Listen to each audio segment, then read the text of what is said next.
If I was to go and say what the Life Walk is in a very short amount of time, basically the Life Walk is a journey where we walk across a large section of the city, and I schedule the path. I let you know what the path looks like ahead of time, where the journey takes place, the different landmarks along the way, and I also, we prepare ahead of time. I think we should probably bring water and things like that to make sure we can walk the distance. And what is special about the Life Walk is that it's not just a walk. There's something magical that happens when you walk for an extended amount of time, and it happens in the second half, is what I would say, of the walk, I would say, when you're getting closer to the destination, the magic that happens. Also, food helps with letting that magic take place, but in general, I remember that me and my sister were on a Life Walk once, and we were walking to the CN Tower, right? And when me and my sister walked to the CN Tower, we actually took this exact pathway that I'm walking right now. This was just the first beginning part of it, and there might be a shot where the CN Tower is available, but I'll point to it if I ever see it. But when me and my sister walked there, it was a long time because we had to walk for 12 kilometers. My sister's not used to walking that long distance. It was kind of her first time doing it. And I remember that, there were many times along the journey where she felt like giving up. She's like, this is too much. I don't want to go.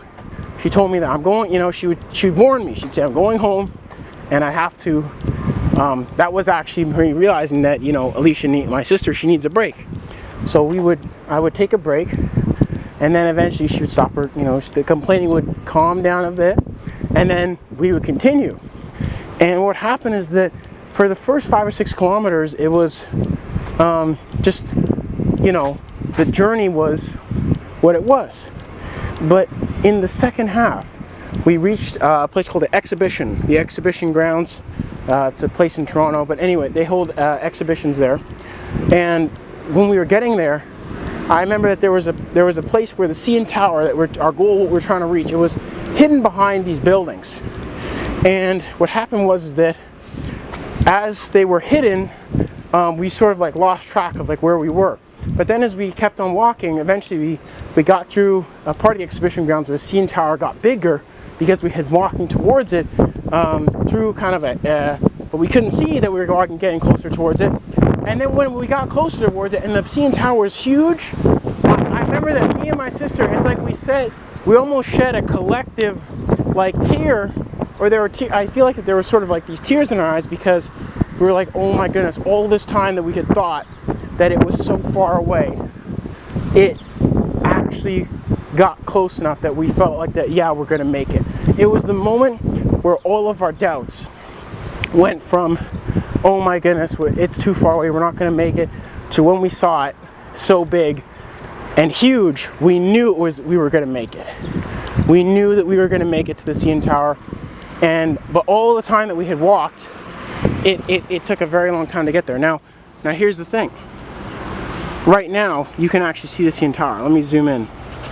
There's a tiny building in the distance.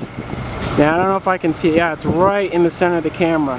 But there's the CN Tower right there. Let me see if I can point to it. Right there. And so right now you can actually tell just how far away it was in order to get there, and why you could see my sister wanting to give up in that moment. Why it was just too much.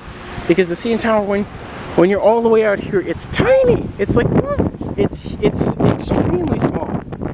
But with goals that are extremely small, what you learn on the Life Walk is that something that's so far away, if you just keep on going to it, you will make it.